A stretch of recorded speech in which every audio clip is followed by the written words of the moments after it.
अस्सलाम वालेकुम नाज़रीन, उम्मीद है कि आप लोग खैरियत से होंगे। नाज़रीन, आज हम दो भाइयों के वाक़े का जिक्र करने जा रहे हैं, किस तरह शैतान ने उनके दिलों में वसवसा डाला और कैसे वो उसके जाल से महफूज रहे।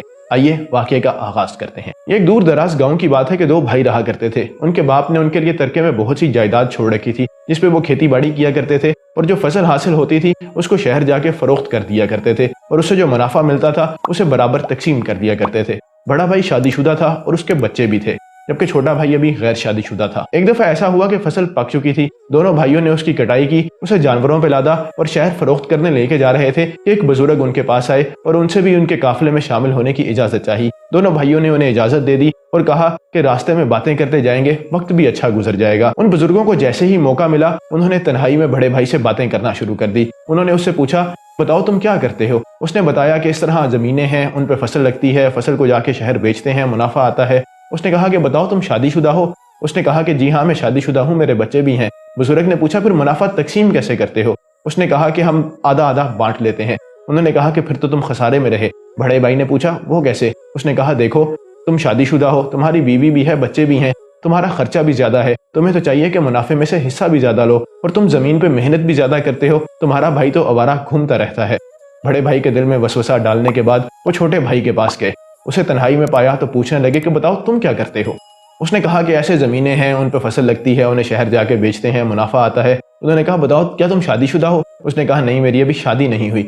उन बुजुर्ग ने पूछा कि फिर बताओ फसल से जो मुनाफा आता है उसे तकसीम कैसे करते हो। उसने कहा कि हम दोनों भाई उसे बराबर बांट लेते हैं। उन्होंने कहा कि फिर तो तुम खसारे में रहे।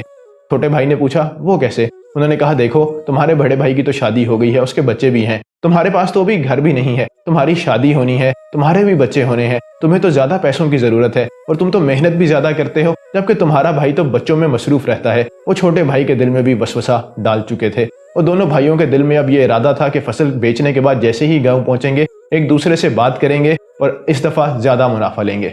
जैसे ही वो शहर पहुंचे, फसल बेची, जो जरूरत की चीजें थी उन्हें खरीदा और वापसी के सफर पर रवाना हुए। रास्ते में जुमे का वक्त हो गया। दोनों भाइयों ने फैसला किया कि जुमा करीबी मस्जिद में ही अदा किया जाए। जैसे ही वो करीबी मस्जिद में जुमा अदा करने के लिए पहुंचे, मौलवी साहब शैतान के वसवसों के बारे में ही खुतबा दे रहे थे। वो बता रहे थे कि किस खूबसूरती के साथ शैतान इंसान के दिलों में वसवसे डालता है। फिर उसके बाद उन्होंने बताया कि अगर तुम लोग कोई ऐसी बात सुनो जिससे नाइत्तेफाकी पैदा हो रही हो तो जान लो ये शैतान की बात है। दोनों भाई मौलवी साहब की इस बात को समझ चुके थे। जुमा खत्म हुआ तो दोनों एक दूसरे के पास गए, सारा वाकया सुनाया और एक दूसरे से माफी मांगी। दोनों ने एक दूसरे को सच्चे दिल से माफ कर दिया और अल्लाह से दुआ की कि जिन्होंने मौलवी साहब को उनकी हिदायत के लिए भेजा।